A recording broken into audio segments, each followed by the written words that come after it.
Ladies and gentlemen, welcome to the Ambassador's Lounge. I have with me today Ambassador Asif Durrani and Ambassador Riaz Bukhari.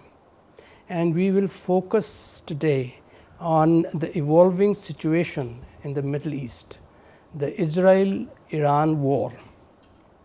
At the moment, the fighting is restricted between the two countries, that is Iran and Israel. But it can escalate and expand and affect the whole region. The world leaders, they are asking the two countries to exercise restraint. UN Secretary General called for maximum restraint to avoid descent into deeper conflict. The Muslim world in general has decried Israel's attack on Iran and has described it as a dangerous and reckless escalation that violate the principles of international law. The European Union, the West on the other hand, they have not condemned such the Israel action. However, they have called on Israel as well as Iran to exercise restraint. Israel's Prime Minister, Mr. Netanyahu, in a statement, press statement, described this operation, the Rising Lion, as a targeted military operation to roll back the Iranian threat to Israel's very survival. This attack was deadly. It accounted for lives of senior Iranian military leaders, as well as it targeted Iran's nuclear infrastructure, particularly at Natanz, Fordow and Isfahan. Iran's supreme leader Ayatollah Ali Khamenei said that Iran had initiated the war. Israel had initiated the war, and that Tehran's response will not be half measured. Ladies and gentlemen, the important thing is that while that Israel conducted these attacks while or in the midst of negotiations between US and Iran. 5 rounds had already been held, and sixth round was scheduled to be held on Sunday, that is tomorrow, in Oman. The question is now, is the Islamic Republic fundamentally threatened? This is the question which I will be asking my panelists. Asif, I'll come to you first, mate. Now, this is a question which has intrigued my mind as well. You have served in Iran, I have been there. So, now Mossad has treated Iran like its playground for years now. From assassinating top nuclear scientists to sabotaging Iran's nuclear facilities, Israel has proved time and again that it always had the upper hand in this so-called shadow war. It has operated with near impunity, and Iran has proved incapable of checking Mossad activity. I think what Israel has done is taken a very dangerous step by attacking Iran. As regards the Mossad's activities or sabotaging Iran's nuclear program, this has been an ongoing struggle between the two countries. Had Israel been succeeding as far as Mossad activities are concerned, so the Iranian nuclear pursuit should have been ended long ago, but it continued. So that shows Iran's resilience also to continue. No, that's another aspect. Let me finish. Okay. And then I think what Iran is aspiring and what Israel wants to do is the nuclear issue is the pretext for them. Now this time they are out for regime change, and in that they'll have the support of the Americans. And that's a dangerous game they are playing. And this is what we have to be concerned about, because it will have far-reaching implications for not only Iran, but also for the entire neighborhood and beyond. Exactly. Now, sticking to the activities of Mossad inside Iran, you are right that Iran, despite these activities, Iran's nuclear program has continued. Yet, we have seen that I think it's since 2007, Mossad has been conducting these activities. Now, in the recent report which Mossad itself released for the first time, they say that they had established drone bases, deployed precision guided weapon system inside Iran before, and these were active before Israel Air Force conducted its attack. Where was Iran's intelligence system? You have to give credit to Mossad also. And then don't forget that there is also opposition within Iran also. And then don't forget there are still 10,000 Jews living in Iran, and they have a Jew member of parliament. So it's a mixed package. And what Iran has done is that it is right now, as far as Palestinian cause is concerned, Iran is the only vocal voice in the world. It is. And more importantly, in the region now, the way rapprochement which was coming up between Saudi Arabia and Iran, and then its improved relations with other Gulf states, Iran would have again re-emerged as far as political scene was concerned. But that would be sabotaged by Israel. And this attack actually, yes, air superiority, you can admit that Israel has the air superiority, but Israel would not dare commit its boots on the ground. Well, that's a long run. That's that's not the point here. The issue is, this is the point. The issue is, with air assets, they can damage Iran, but they cannot rule Iran. They cannot, and unless they want a regime change. Which they want. So if they want a regime change, I don't see the signs at the moment of regime change. What I can see is, yes, there will be destruction of the infrastructure. That is a possibility. But I don't think Iran would be so naive to conduct its, if at all they have the clandestine nuclear activity, to be in those areas which are under IAEA safeguards. So I think Iran is a very old civilization. It is. They know how to conduct things, and they have been very shrewd negotiators when they negotiated JCPOA. We'll come to that in a minute. Riaz, coming to you. Now, Israel's ambition, or rather Bibi Netanyahu's long-time ambition, is to destroy the heart of Iran's nuclear program.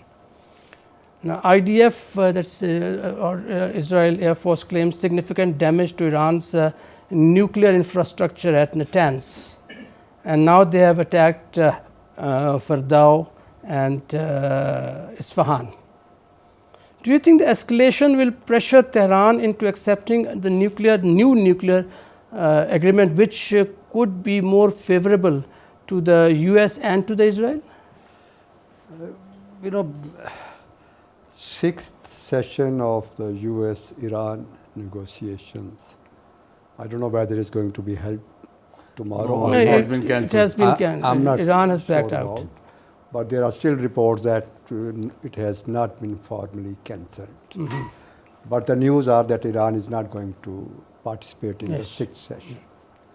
So, if you see how these negotiations started when Trump came into power and offered, Iran for negotiations. And lastly, he gave 60 days, term to complete the negotiations. And I think 60 days completed on the last Exactly, that's Thursday. interesting point, yeah. And 61st day, Iran received an attack from Israel. So Iranian-Israeli relationship and Iran-US relationship, you have to see in the backdrop of Islamic revolution, where they declared two states as, the bigger, Shaitan and the lesser Shaitan. I don't know how they call it. And then the slogan of Mark Bar America, Mark Bar Israel. And then establishing Al-Quds Force, especially to, look into greater issue of Palestine and, their struggle to achieve freedom from Israel. So I think there lies the main problem of Iranian-Israel relationship. Iran does not see, the Iranian nuclear program as a peaceful program of any country. It sees as a threat to the very existence of Israel. Exactly. So that is the issue between the two states. And then you see how Iran established its proxies and supported them, promoted them.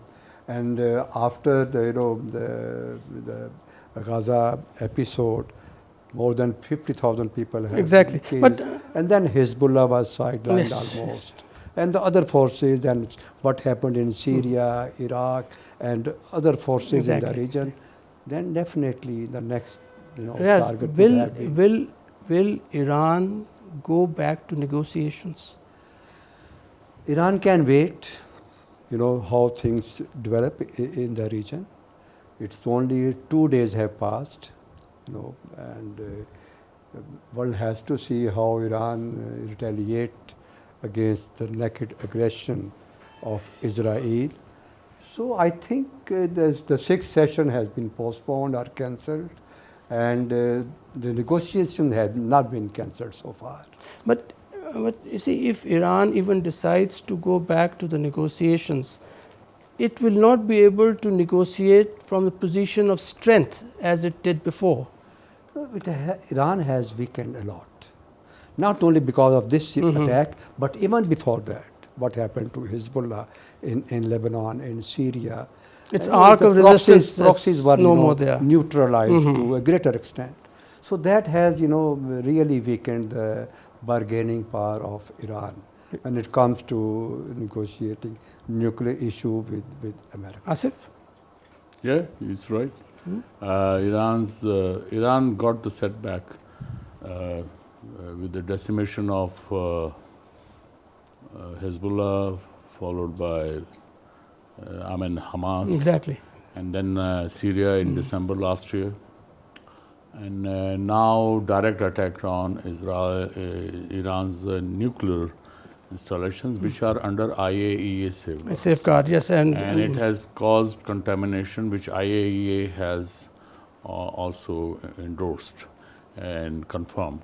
So on the sites there is at the Natanz on Natanz as well as Fordo. So these are, but they said that they're monitoring it. It is controllable. Yeah. But it is still a source of concern. Yeah. But as if Iran refuses to go, I'm still sticking to these talks, indirect talks between US and Iran. Now, if Iran refuses, as the news are that it has no longer shown interest in these talks, don't you think it can lead to sustained campaign by the US and by Israel against Iran? Well, they are formulating a strategy, US and Israel. I think they already have formulated a strategy. President Trump had given Iran a limited choice, that you abandon the nuclear route, otherwise face the war. Now with this agenda, they have held 5 rounds of talks. Exactly. And sometimes Mr. Trump would issue a positive statement, and then at another moment he would be quite pessimistic. But at the same time, he called Israel's action as excellent. Exactly. So it means they are on the same page. Only they are changing the tactics. And So I will not be surprised if they have already decided to use the nuclear program of Iran as a pretext to go for regime change. What exactly is they're planning, that they're saying is that, or the point of contention has been the enrichment, uranium enrichment. Mr. Trump says that it's a red line. There will be no uranium enrichment else. Iran says that yes, it's our right, which I think. Precisely, this is what the contention is. For instance, Iran's Bushehr nuclear power plant, which is maintained by which was constructed by the Russians. It was initiated by the Germans, but after the Iranian Revolution, taken over by Russia, completed almost 10 years. It is under IAEA safeguards, and its fuel is supplied by Russia. So it is not cycled by the Iranians. So this is a bone of contention, that Iran should not have the facilities, capability to produce its own fuel. Exactly. Because under the agreement, it is 3.6% enriched uranium. The process is the same. The process with which you produce 3.67 can be enhanced through that process to let's say 60%. Already they have announced having done to 60%. They can go to 90%, which is weapon grade. So they don't want Iran to have a technology to have or produce their own nuclear fuel. They want it to be supplied from outside Exactly, that's sources. what they're saying, to import enriched uranium. But the question is, Iran under NPT, Iran is a member of the NPT. It has the right, like 33 other countries, who are just a screw turn away to become nuclear weapon states, are having this nuclear fuel cycle, producing on their own. Since they don't like Iran, they don't like Iranian clergy regime, so therefore for them, nuclear issue has become a pretext, but actually behind it, it is the regime change. It's a regime change. Asif, while remember that IAEA had passed a resolution holding Iran guilty of breach of its commitment.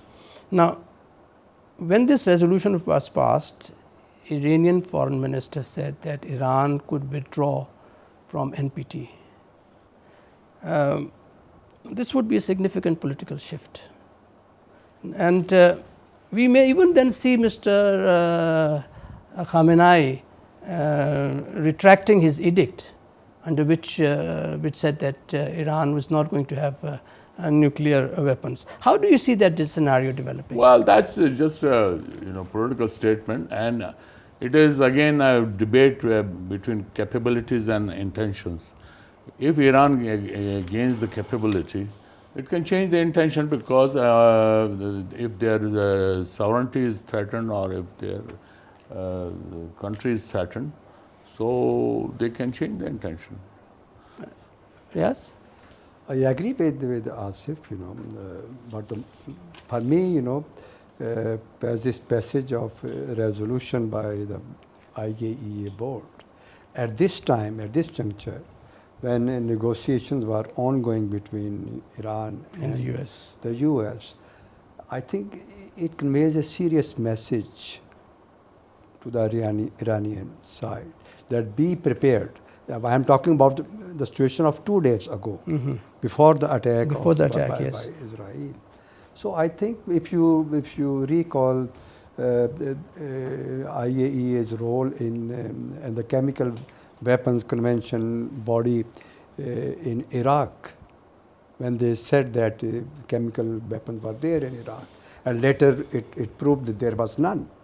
So I have my doubts about the fairness, I can say, of IAEA board, when they adopted this resolution. How do you see the possibility of Mr. Khamenei withdrawing his edict about the nuclear have this option. program? They can always exercise that. This is how would it affect Iran and the scenario? How more it will affect Iran?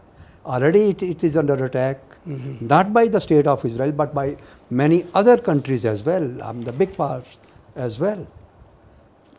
You have to see, what options Iran has got in this situation. If they exercise this right to withdraw from NPT, if they think that will serve their national interests, they should do that. But I think Iran would withdraw from NPT just for the sake of withdrawing. No. No, it won't. It will announce its status as a nuclear weapon. It has a nuclear weapons, and I think it has more reason now to withdraw from NPT than it ever had. It has more reason. The Supreme Leader has more reason to withdraw his edict than it was ever before. You are and right. Look at the hypocrisy. Who is forbidding Iran not to have nuclear weapons? Which is a nuclear weapon. Israel. Yes. Which itself Has is a an nuclear- undeclared nuclear weapon state. Exactly. Yeah. That's realpolitik. I think. This is hypocrisy. Imran, we should also Please. look into that. One is obviously if they decide to withdraw from NPT, virtually they are declaring themselves as a nuclear power. No. They say that we'll have the right to nuclear. Exactly. Isn't it? Who? If they Iran. withdraw from NPT. Well, That's North the Korea- first step Bound to towards be a North nuclear power Korea, status. a member of the NPT, signatory of NPT, Yeah. withdrew. Okay. There is As if status as a nuclear weapon. now, the trouble is brewing for Iran at the political front also. After IAEA formally declared Iran in breach of non-proliferation obligations for the first time in 20 years, 19 out of 35 members voted for the resolution, which accused Iran of non-cooperation.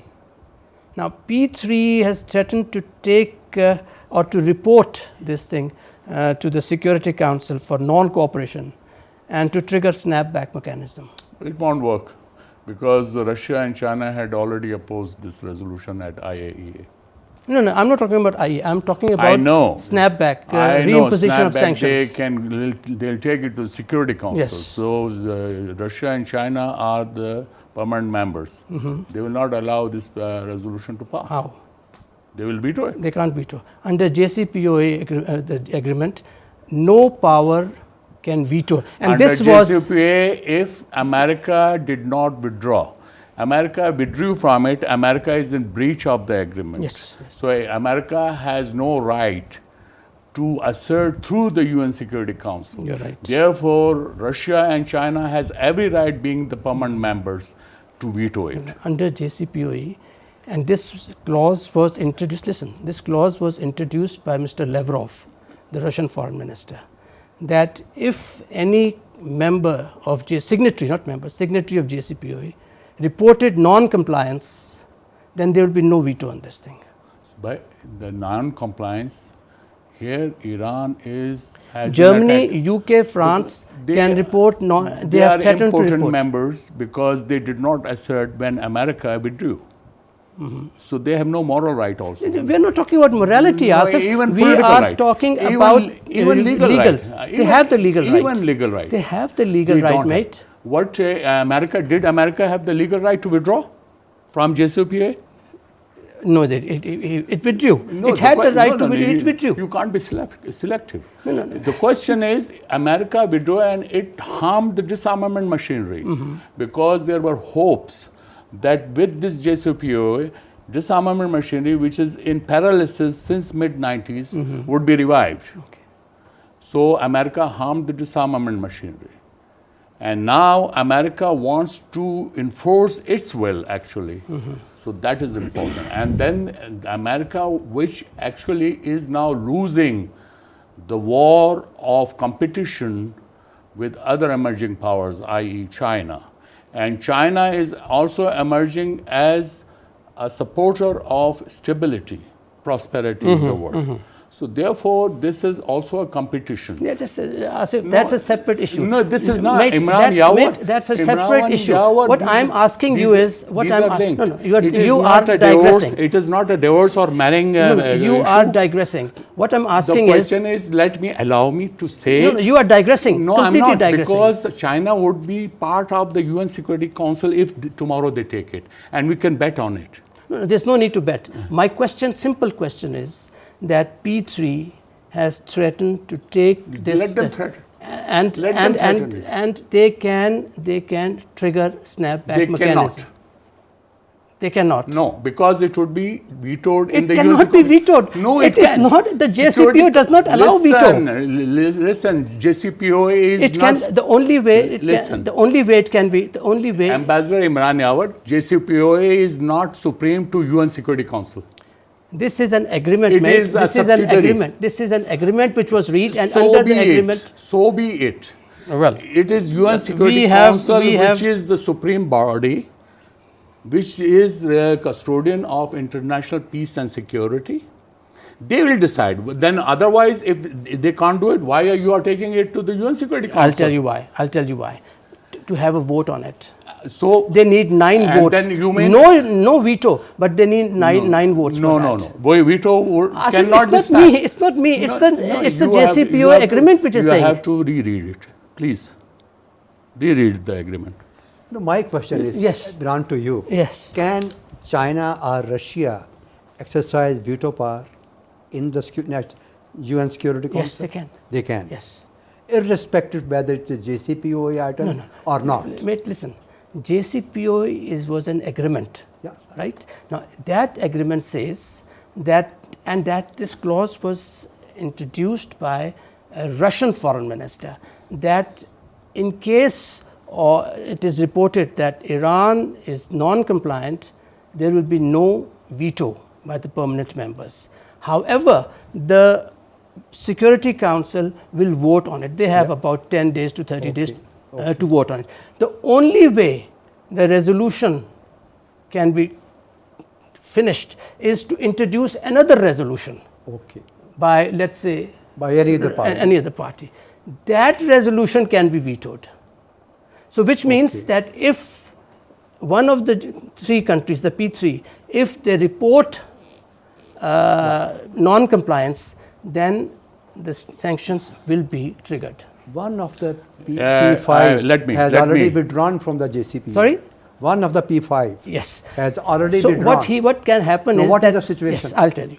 Now, US, in fact, you see, Germany is not member of Security. Here we are I'm telling talking you, about US only. US has withdrawn. Yes. US did try it in 2020 Right. to trigger this sanctions, but that failed because 4 members of the JCPOA plus the Security Council said that no, since US is not a member of, no, it has withdrawn from JCPOA, therefore it cannot trigger snapback. But now it can trigger snapback through France and UK. No, what material change has it brought? What do you mean? It has not, because then Russia and China are very much there, and they have already opposed the resolution in the IAEA. That is, opposing it in IAEA is a separate issue, Asif. No. Okay, let's continue. that is- No, Let's- please. let's You are move. talking to an ex-disarmament man. Then you are not. Then you are not Please understanding my don't- question. No, don't argue this. No. I'm telling I you. refuse to accept your Don't view accept. because that is in violation. That does not agree with what JCPOA says. it is not. JCPOA is in a limbo. Ambassador. Ambassador- You need to reread the JCPOA agreement. JCPOA is in limbo after the withdrawal of the Americans. Irrespective. It is still there, and they I'm have sorry. threatened I'm sorry. snap. No. When Anyways, when a let's- major party and it is attacking the country, it is very much out of the agreement. It Imran, cannot implement let's- it. let's- Unless let's coming to continue. it. I Let's want to go- ask one question Yes. to you, Imran. If on Sunday, coming Sunday, Iran and US signed their bilateral agreement on this nuclear issue, will it be JCPOA plus? That would be JCPOA plus. It won't be part of any new agreement Yeah. which they sign will not be part of JCPOA. It would be JCPOA plus. No, Plus. even not plus. Okay, remove would be a plus, but separate it would be agreement. separate. Yes, So I concede. How It the would be a UN separate will- agreement. UN Security Council will look into this. Then that agreement would be brought into the UN Security Council. Okay. Obviously, so- it will and be then- brought. It will be it will- registered there. Yes, This it would is be a- just whatever the process SOPs. takes place. I mean, Okay, let's. We have a serious disagreement on this, but I would suggest, Asif, you read the JCPOA, I'm right? telling you. No, you are He has telling. read it already, yeah.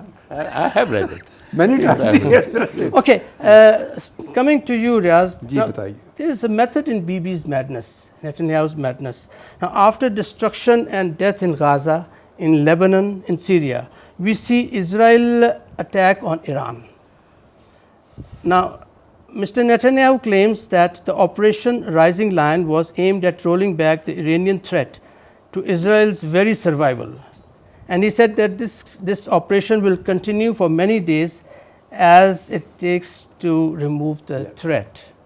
Do you see it part of a broader regional plan to alter the dynamics of the region? How will it shape Middle East politics? It has already shaped. If you look into the conference which was going to be held in New York on the Palestine issue, it has been postponed. And if you look into the backdrop of the United States statement on this issue, that any country participating in this conference will not be, they used a word, I think, that it will be taken as an unfriendly act, something like that. The American said that. Yeah, yes. American said. If you look into that background and then look into the postponement of this summit, it conveys everything. The situation has totally changed in the Middle East, and people are talking about the greater Israel.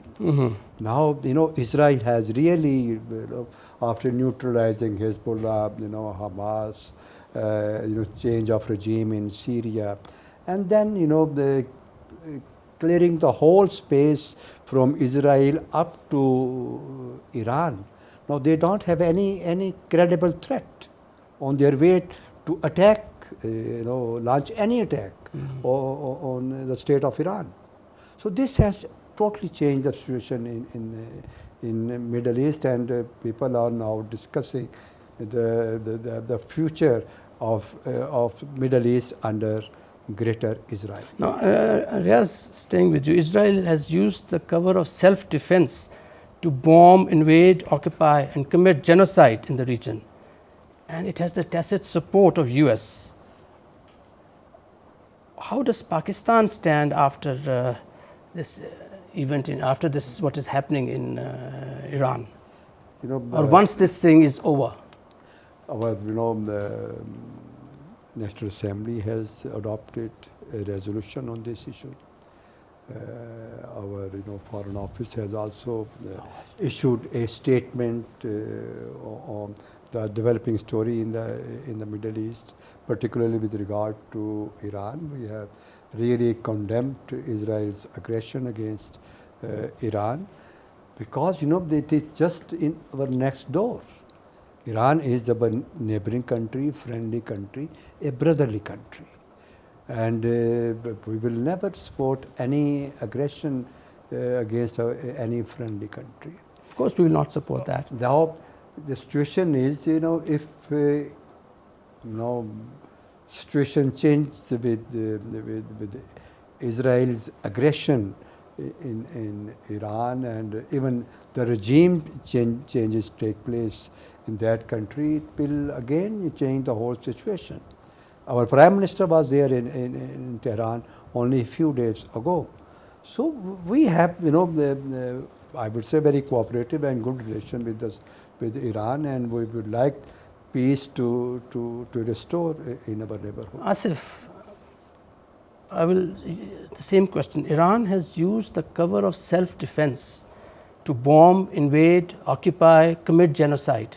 Iran. Israel. No, I'm sorry. Israel. Right. Now, and it has the tacit support of US on everything. That's true. Right. Now, after what they are doing to Iran, right, the whole coast is for them is clear. The Middle East countries, they are agreeing to, they already have Abraham Accords. How is Pakistan seeing this? Well, I think... Do you think it's something concerning? We were categoric in condemning Israel's attack. Iran is a neighbor. Tomorrow, Israeli attacks or Americans, they will withdraw, but we will be neighbors. Definitely. So we have to have a very stable and strong policy supporting our neighbor, Iran. And there shouldn't be any compromise. More importantly, that what Israel has done with Iran. They have initiated the war. And if they think that they will end the war, they are mistaken. Iran may be down, but certainly it won't be out unless Israel commits its boots on the Iranian soil. Till that time, it will be a ping-pong match. They can continue. Iran will incur these setbacks, but at the same time, I think Iran is not alone. Iran has the support from China and Russia, and they are already into defense cooperation. They have been, during Ukraine war, Iran was supplying its drones and all that. What is Russia doing in return? Well, I'm not sitting there, but I think they have the cooperation. They already have. So you mean Iran has switched over from the American armament over the decade, past 2-3 decades. They have switched over to Chinese and Russian armament. So Iran is capable enough. It will cause, and more importantly, it's just not Iran-Israel match. Strait of Hormuz, from where 33% of the energy transits, will be choked. And it can flare up. It is just not Iran, Pakistan. All 8 neighbors of Iran will be impacted with that. And with that Gulf and with that MENA region, these are all integrated regions, and they are already in turmoil in one way or the other. So here, I think situation will be getting more serious, and there will be grave consequences for everyone, including Pakistan. Yes, Asif has talked about Strait of Hormuz choking Iran. Do you seriously think Iran will do such a thing? That would be an act of desperation, and it will invite serious repercussions. Yeah, during Iran-Iraq war, Iran did not use this option, and I don't think Iran will do that, will exercise this option in future as well.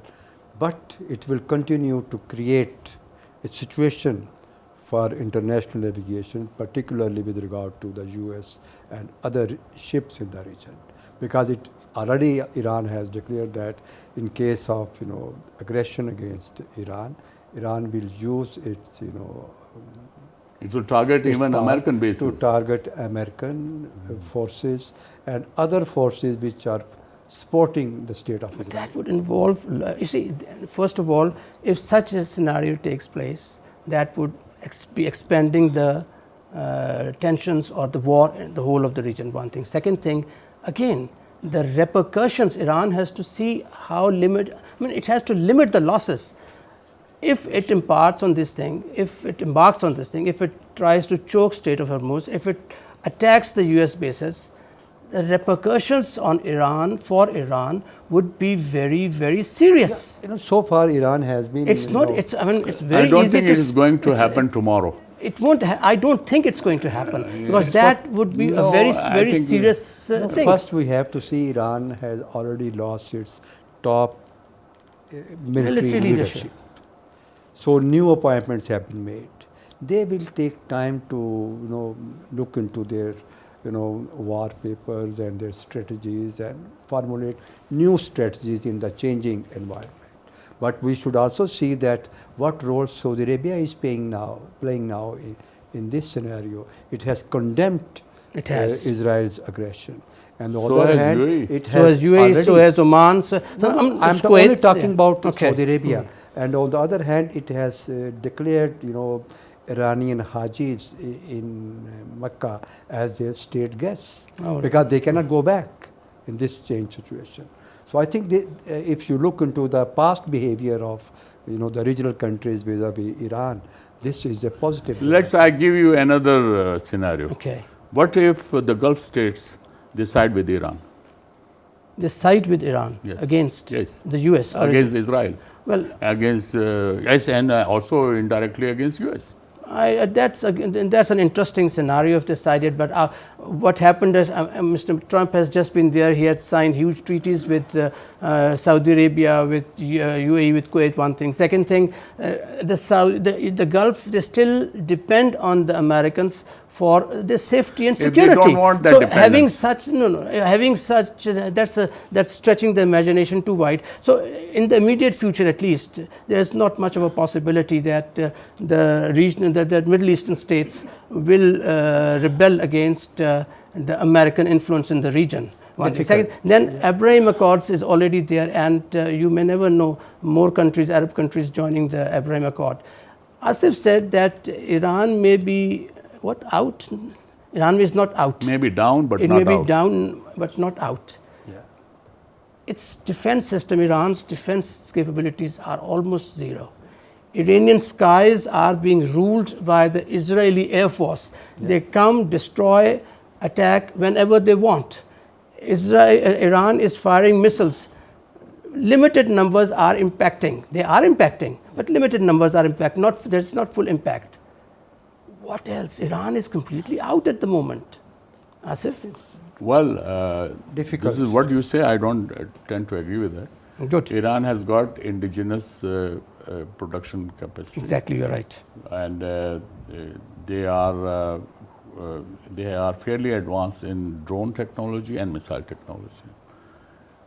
Yes, on aircraft thing, it's not that. The Air Force is completely primitive. The Air Force, Israel will use it, but I think Iran,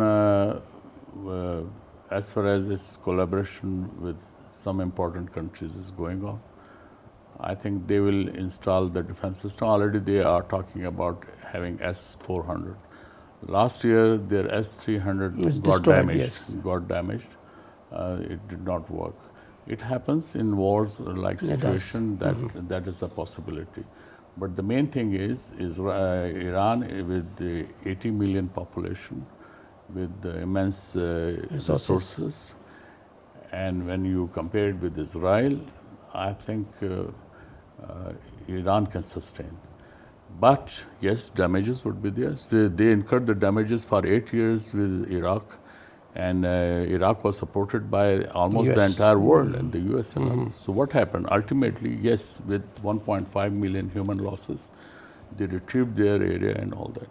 So it was the same Iran, same United States, same enmity, same policy of regime change. What happened? Well, let's hope Iran can. So we would want Iran to be stable, to be secure. Yeah, I mean, we can talk about these things, but I think Iran is a civilization. It is. It is. And there's no doubt about that. It is an intact civilization, and they have survived, and I am sure they can survive these shocks. Yes, it would be the internal change that is a separate. Next question is concerning. That is a separate subject, where right now, inside Iran, at the moment, on 14th of June, the current regime in Iran does not face opposition as far as Iran is concerned, inside. Okay. So outside, outside opposition is sitting, but they are ineffective. So it is a big challenge. What happens tomorrow? It's politics. So Mr. Netanyahu has talked, in fact, he has talked about two things. One is destroying Iran's nuclear program. The second is regime change in Iran. That's his favorite dream. That's the actual objective. Yeah. Now, he believes that there is discontent in Iran. The economy is weak, and the people are not happy with the regime. Now, do you see this regime getting unsettled and making way for popular uprising? This is what their aim is, exactly. There's no doubt about that. And last year, former Shah's son visited Israel, and along with some other Iranian notables. They had, and he also went to the Wailing Wall, and he paid his obeisance there also. So it is very much Iranian opposition sitting outside have been trying from the day one. For instance, Iran's nuclear program was a disclosure from the Mujahideen Khalq organization. Yes, absolutely in 2003. Correct. Absolutely. So within Iran, the sabotage would come from within the Iranian opposition, and they are going to topple when, I don't know.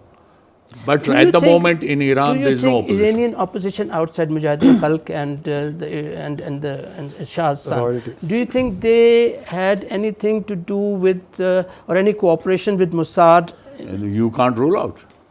Yes, you just can't rule Because out. it's unbelievable the activities of Mossad inside Iran. This is unbelievable, This is and this is despite the fact that Iran has a very effective intelligence system. It is. Mossad's And covert- don't forget that it was the Iranian intelligence failure that their top military brass was killed and top scientists were killed.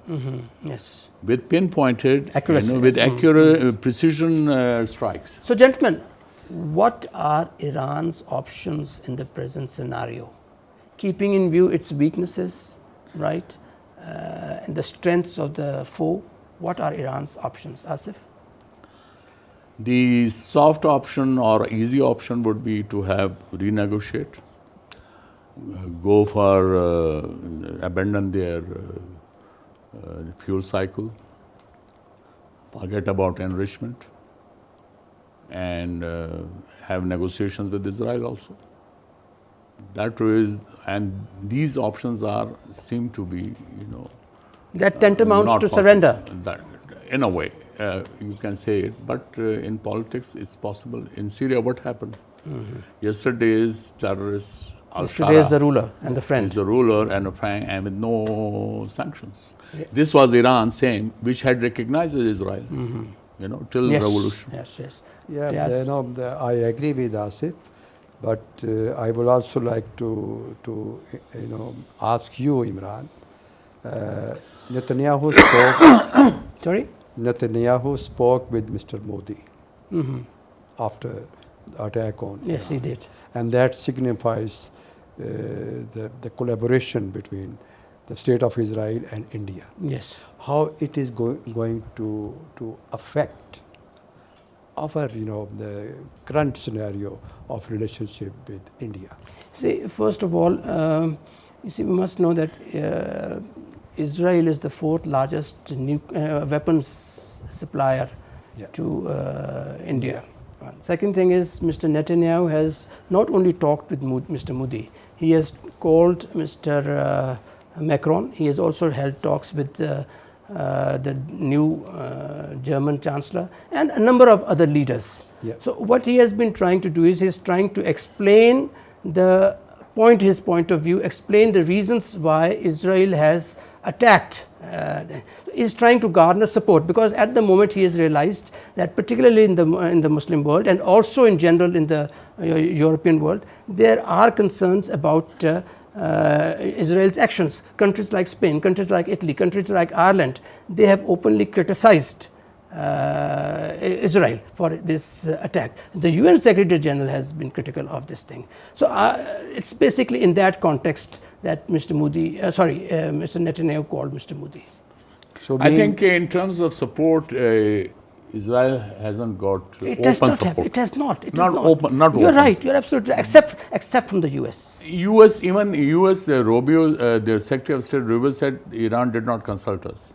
But this is the interesting thing, because Mr. Trump has now said that this action is excellent. I was aware of this thing. Iran has any European major power condemned Israel aggression against they have only said please exercise restraint. So why are they you can condemning say that? the genocide? Yeah. What is they have happening? not condemned. Yes. So my question was, Netanyahu spoke to Mr. Modi, and you gave a good, covering the whole. So they have become brothers in arms. They have become brothers. So how it is going to affect us? Because Modi developed a new normal situation that anything happening in India, any terrorist activity happening in India, and they are going to launch You see, and carry out an operation we have against discussed this thing. Pakistan. I think India Do you see has any no feet to similarity? stand. India has no feet to stand. India tried to sell its narrative. It sent its delegations outside. The genius, so-called Mr. Shashi Tharoor, he used his linguistic skills to convince the world of India's point of view. They returned empty-handed. So India is, as far as we are concerned, India is on a weak wicket. It has failed to sell its point. So you mean India is on a weak wicket and Israel is on a strong wicket? Well, it is there. As It far has as the support narrative of is the concerned. US. No. What is It has the support of the What is US. the difference between the two narratives? I want to know from you. The two The narratives, narratives are the it- same. Pretext. I mean, We India's need to look pretext into was terrorism, Pahalgam terrorism. Their pretext is nuclear, but at the same time But they have their added pretext is nuclear, regime yes, change. yes, They have added regime. I mean, Iran has Here- not exercised that option of nuclear option against the state of Israel. And they have in their mind somewhere that this nuclear arm or whatever it is going to be used against us in future. So we want to preempt. yes.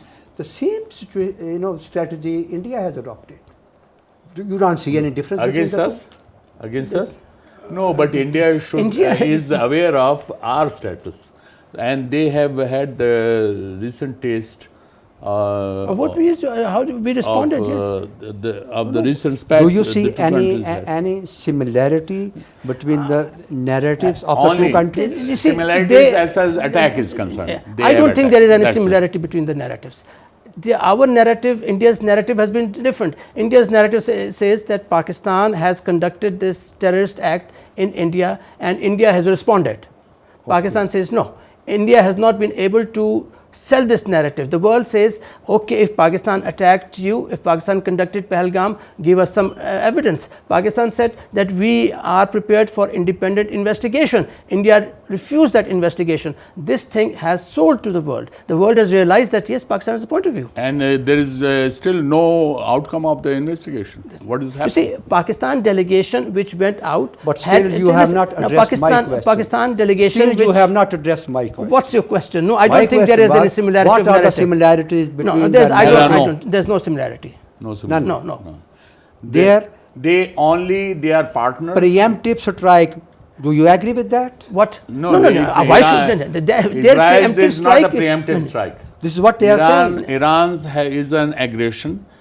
Yes, similarity are aggression. Now they were coming to a India point. aggressed against Pakistan. Israel has aggressed against Iran. The aggression part is the similar one. Similar one, yes. But objectives, So you are only looking for this aggression thing. But you see, Asif, you said that it was not preemptive strike. It was basically a preemptive strike because Mr. Netanyahu himself said that these weapons a can be preemptive used strike. against us. Right. Okay. Last question, gentlemen. Now, Trump's foreign policy, Mr. Trump's foreign policy is in tatters. It failed in Ukraine, it failed in Gaza, and now he has crisis situation in Iran. When he was in his election campaign, he said that he would remove these problems. Now, before strike, he told reporters he did not want this strike. Then he called these strikes as excellent.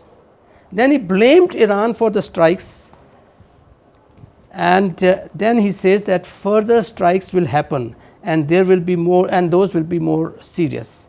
Now, it seems that US is getting dragged into the conflict. This is again what Mr. Netanyahu stands for. Asif? I think there is a method in this Madness. madness, and that is that Israel is available.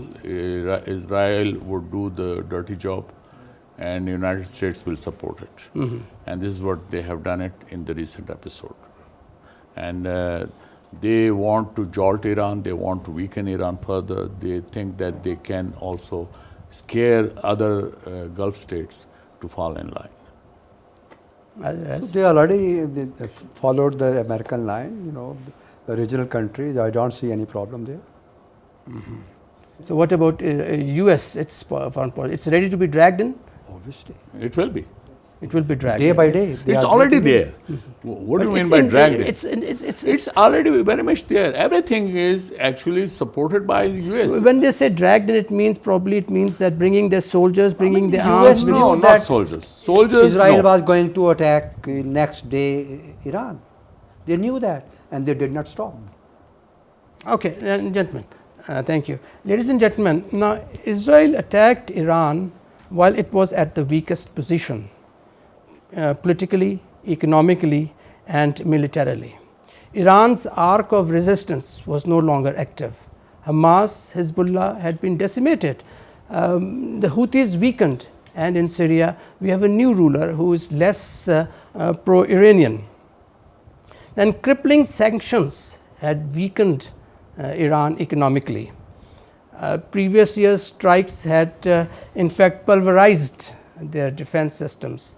Domestically also, we find that that people, they are less supportive of their government.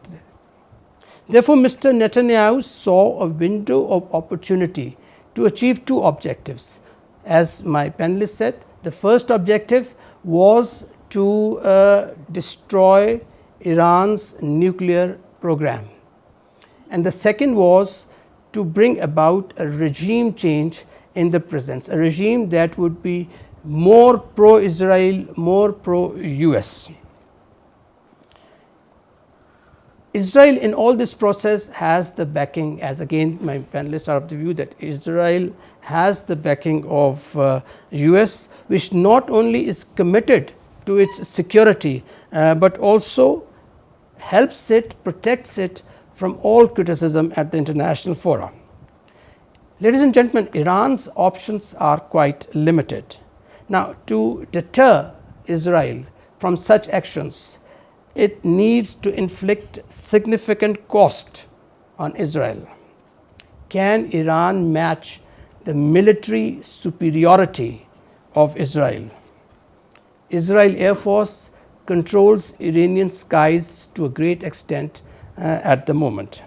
Therefore, the odds are heavily stacked against Iran. In such a situation, I believe that Iran needs to de-escalate the situation. That would involve entering into, as my panelist also said, entering into or re-entering into talks with the US. The issue is that in case the regime agrees to any concession to the US or Israel, it would be deemed as capitulation and would not be welcome by the people of Iran, as it would be seen as weak, sign of weakness. Thank you for watching the Ambassador's Lounge, and ladies and gentlemen, please subscribe to our channel and give us your comments, your views, so that we can improve the program. Thank you very much.